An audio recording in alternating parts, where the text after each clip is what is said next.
तव्हांखे मोकल जी ख़बर आहे पर मां वरी ख़बर सिर्फ़ु ख़बर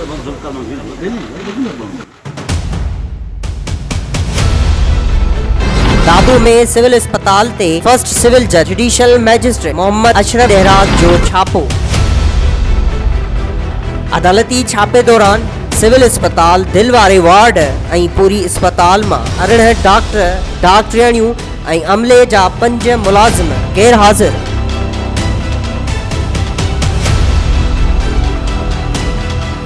गैर हाज़िर डॉक्टरियाणियुनि में doctor Irfana Pirzado, Shagufta Ismail, doctor Samina Chandio, doctor Uzma Soomro, doctor Shahnila Korejo, doctor Nusrat Burdo, doctor Benazir Bughio, doctor Suhail Memon, doctor Usman Majnani, doctor Mukhtiar Panwar, doctor Abdullah Samejo, doctor Yasin Dawach, doctor Muslim Bughio, doctor Mehran Lashari, doctor Amanullah, doctor Faran Gorar doctor शामिल हुआ। जॾहिं त गैर हाज़िर अमले में डॉक्टर नुसरत बुरड़ो हाज़िरीअ जे रजिस्टर 7 ॾींहनि जूं 2 नवंबर खां 7 नवंबर ताईं सयूं थियल हुयूं, जंहिं ते सिविल सर्जन खे जज चयो त छा अव्हां पाण हाज़िरी न लॻाईंदा आहियो। हिन डॉक्टरियाणीअ खे को ख़ौफ़ कोन्हे। हिन 7 ॾींहनि जूं सयूं हिकु ई ॾींहुं करे छॾियूं। हाणे हू अस्पताल अचे या न अचे संदसि हाज़िरी लॻल आहे। अव्हां खे को ख़ौफ़ कोन्हे। सिविल जज जे दौरे जे मौक़े ते सिविल अस्पताल जे डेंटल यूनिट जे मशीन ख़राब हुजण सां गॾु डायलिसिस वार्ड में पियल 4 डायलिसिस मशीनूं ख़राब पियल हुयूं ऐं वार्ड हिकु टेक्नीशियन हलाए रहियो हो। यूरोलॉजिस्ट मुक़ररु न हो।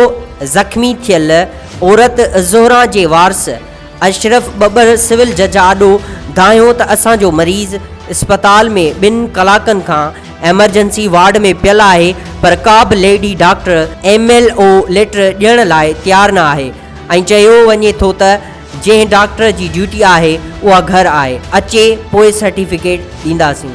जंहिं ते सिविल जज सिविल सर्जन ते सख़्तु कावड़ जो इज़हार कयो ऐं चयो त फौरी तौर ते लेडी डॉक्टर खे घुरायो।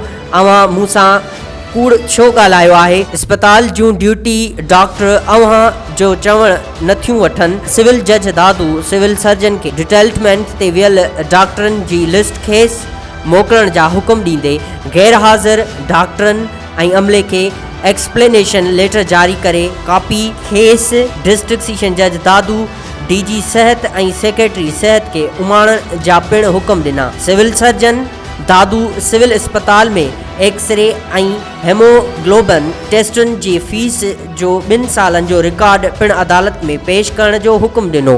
सिविल जज जे छापे वक़्तु वार्ड सर्वेंट अली नवाज़ लिगारी, नाइब कासिद धणी बख्श लिगारी, पैथोलॉजी लैब जो अयाज़ मेमण, OPD मां अज़ीज़ुल्ला मेमण, रसीद काउंटर तां ज़ाहिद लुंड पिणु गैर हाज़िर हुआ।